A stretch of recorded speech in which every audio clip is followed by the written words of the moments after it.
کپڑے سینا یہ میرے لیے صرف ایک ہنر نہیں، میری پہچان ہے۔ میں صرف کپڑے نہیں سیتی، میں اپنے خوابوں کو ایک نئی شکل دیتی ہوں۔ Welcome back to another new vlog. آج کا ولاگ جی گھریلو کام کے ساتھ ایک گھریلو مضبوط عورت کیسے بنے، اس کے اوپر ٹاپک پہ بات کریں گے۔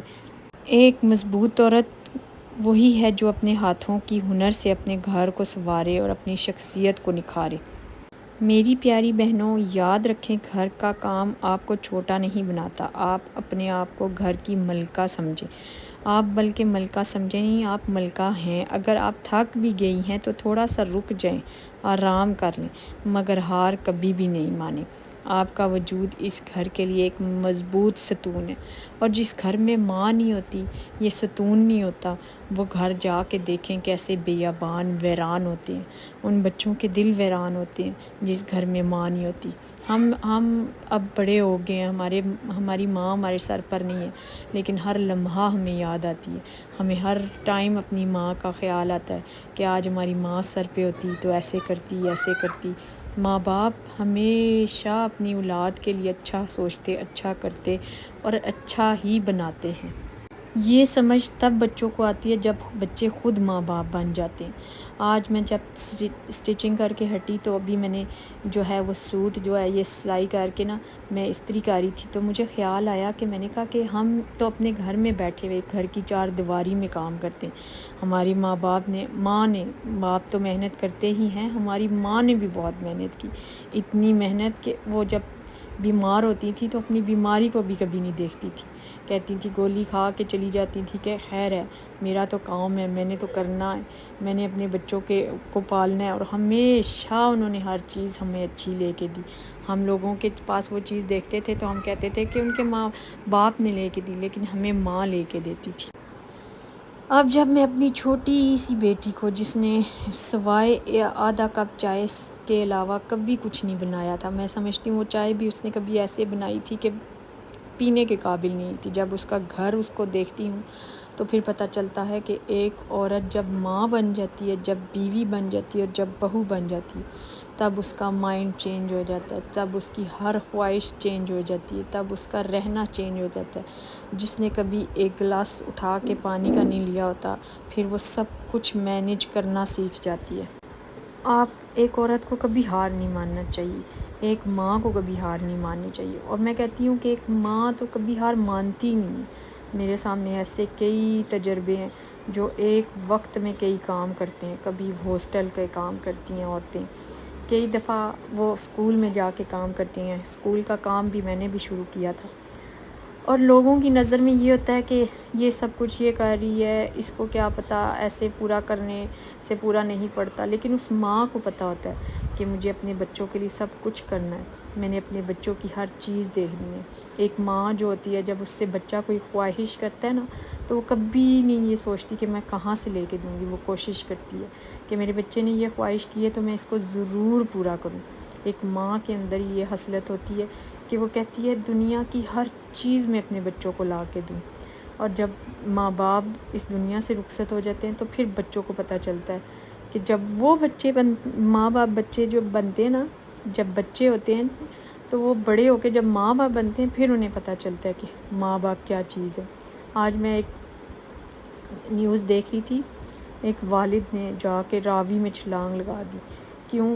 بوڑھا باپ 3 دن سے ہاسپٹل میں تھے، تو 2 بچے اسے ہاسپٹل میں لے کے آئے، اور اس نے کیا کیا کہ اس کے ہاسپٹل میں چھوڑ کے چلے گئے۔ اب تھوڑا ذہنی توازن بھی صحیح نہیں تھا، انتظار کرتا رہا، 1 دن انتظار کیا، 2 دن انتظار کیا، 3 دن انتظار کیا، آخر کار بچے نہیں آئے۔ کیا پتہ اسے اپنے گھر کا راستہ آتا ہو، لیکن وہ جانا نہیں چاہ رہا تھا، اور جب اس نے راوی میں چھلانگ لگائی، اس کی ڈیڈ باڈی کو نکالا گیا تو یورین والا بیگ ساتھ لگا ہوا تھا۔ تو میں کہتی ہوں وہ بچے کتنے زیادہ بد نصیب ہیں جو اپنے باپ کو اس حالت میں چھوڑ کے چلے گئے۔ یہ دنیا، یہ زندگی تو گزر جاتی ہے، لیکن جب بندہ آخرت کی بات کرتا ہے، آخرت پہ حساب دیتا ہے تو پھر پتہ چلتا ہے۔ اب وہی بچے جب خود ماں باپ بنیں گے تو ان کو پتہ چلے گا کہ ہمارے باپ نے، بوڑھا باپ تھا، بالکل بوڑھا۔ میرا دل اتنا ٹوٹا کہ میں بہت غمگین ہو گئی۔ میں نے میں سب کے لیے دعا کرتی ہوں کہ اللہ تعالیٰ سب کے لیے آسانیاں کرے، اور آپ نے اپنے آپ کو، عورتوں کو چاہیے کہ اپنے آپ کو مضبوط بنائیں۔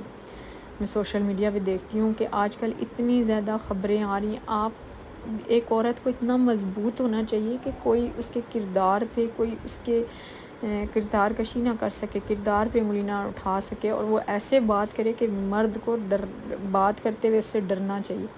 اور عورت اتنی، بے شک اگر کوئی نہیں پڑھی ہوئی تو کیا ہوا بھائی، آپ سب کچھ کر سکتی ہیں، آپ ہر چیز مینیج کر سکتی ہیں۔ پڑھنا لکھنا ضروری ہے۔ ایک پڑھی لکھی ماں جو ہوتی ہے وہ معاشرے کو، صرف وہ پڑھی لکھی ماں ایک ماں نہیں ہوتی، پڑھی لکھی ایک پورا خاندان پڑھا ہوا لکھا ہوتا ہے۔ تو اپنی بیٹیوں کو ضرور پڑھائیں۔ اور جو کوئی عورتیں ابھی کہتی ہیں نا کہ ہم کچھ کرنا چاہتی ہیں، اب بھی ٹائم ہے، آپ کچھ کرنا چاہتی ہیں نہیں، اٹھیں، کھڑی ہوں، کریں۔ مجھے پہلے اسٹیچنگ نہیں آتی تھی، بالکل بھی نہیں آتی تھی، کبھی سوئی میں دھاگا بھی نہیں ڈالا تھا۔ جب اپنے سر پہ پڑی تو پھر سب سے پہلے اپنی بیٹی، جب اللہ نے مجھے بیٹی دی تو میں نے کہا کہ میں اس کے فراک سیا کروں گی۔ میں نے پھر اس کے فراک سیے، سیکھ کر ہی سیے، یہ نہیں کہ میں بنا سیکھے ہی سیکھ گئی، تو سیکھے، پھر میں نے سیے، پھر میں نے ہر طرح سے اپنی بچیوں کو سلائی کر کے دیے، پہنائے۔ ایک دل کو خوشی ہوتی تھی، تو محنت تو بہت زیادہ ہوتی تھی، گھر کے کام، پھر یہ سلائی، پھر مہمانداری، کوئی بھی آ جائے تو کمر دکھ جاتی ہے۔ لیکن میں کہتی ہوں کہ واقعی میں اللہ تعالیٰ نے ماں کے ہاتھ میں، اس کے دل میں ایسے جذبات رکھے ہوئے ہوتے ہیں، وہ کبھی نہیں تھکتی، وہ کبھی نہیں ہار مانتی کہ ہاں میں ہار گئی۔ کئی دفعہ ٹوٹتی ضرور ہے لیکن بکھرتی نہیں اولاد کے سامنے، کہ اگر میں بکھر گئی تو پھر بچوں کا کیا ہوگا۔ تو اس طرح آپ نے اپنے آپ کو مضبوط بنانا ہے، اور اللہ تعالیٰ نے آپ کو جب نوازنا ہے رحمتوں سے اور برکتوں سے، تو پھر وہ برکتیں اور رحمتیں دیکھ کے بندہ پیچھے مڑ کے جب دیکھتا ہے نا، تو پھر کہتا ہے اوہ میں نے اتنی زیادہ زندگی ایسے ہی گزار دی تھی، میں پہلے ہی یہ کر لیتا۔ تو پھر بندے کو سمجھ آتی ہے۔ تو وقت کے ساتھ ساتھ اللہ تعالیٰ ہر چیز سے نوازتا جاتا ہے بندے کو، تو ہر چیز کا وقت ہوتا ہے، اور جب وقت آ جاتا ہے تو اللہ تعالیٰ ضرور عطا کرتا ہے۔ اسٹیچنگ کر کے جی آج میں بنا رہی تھی چکن کڑھائی، وہ بھی بچے نے فرمائش کی تھی، بیٹے نے، کہ میں ماما وہ بنائیے گا، تو میں نے بنائی جی چکن کڑھائی۔ اور یہ جو مسالہ ہے نا، یہ بہت ٹیسٹ جو ہے نا کھانے میں بہت ٹیسٹ کر دیتا ہے۔ یہ میں نے سوکھے دھنیے کو تھوڑا سا روسٹ کیا، پھر اس میں تھوڑا سا سونف ڈال کے روسٹ کیا تھوڑا سا، اور پھر اس میں میں نے میتھی ڈالی، سوکھی میتھی، کسوری میتھی، اور پھر اس میں نے زیرہ جو ہے نا وہ تھوڑا سا ڈالا، تو وہ بھی روسٹ ہوا تھا۔ جب یہ والا 1 چمچ بھر کے آپ ہانڈی میں ڈالتے ہیں نا، تو آپ کے سالن کو 4 چاند لگ جاتے ہیں، کہ جو مسالے شان والے۔ اب مہنگائی اس طرح سے اتنی زیادہ بڑھ گئی ہے کہ وہی شان کا مسالہ 150 کا آتا ہے یا 170 کا آتا ہے، تو وہ آپ اگر یہی مسالے لے کے آتے ہیں نا، تو پھر جو ہے نا آپ کا کافی زیادہ مطلب اس میں کافی دن گزر جاتے ہیں، اور اس میں ذائقہ بھی بہت اچھا آتا ہے۔ تو اس لیے آپ گھریلو مسالے یوز کیا کریں۔ اور میری جی چکن کڑھائی بہت مزے کی بن گئی تھی، جب میری بچوں نے کھائی تو بہت مزہ آیا۔ اور یہ میری نا کڑاہی چھوٹی تھی، جب میں نے اس میں چکن ڈال کے بھوننا شروع کیا تو وہ پھر میرا چولہا گندا ہو رہا، میرا دیواروں پہ چھینٹیں ڈال رہی ہیں، اس طرح سے مکس نہیں ہو رہا تھا۔ پھر جی میں نے اس کو چک کے سٹا دوسرے پتیلے میں، اور اس میں سٹ کے پھر میں نے اس کو کیا کہتے ہیں رگڑا لگایا بھوننے کا، اور آہا کیسی سوادشٹ کڑھائی بنی تھی، اتنے مزے کی۔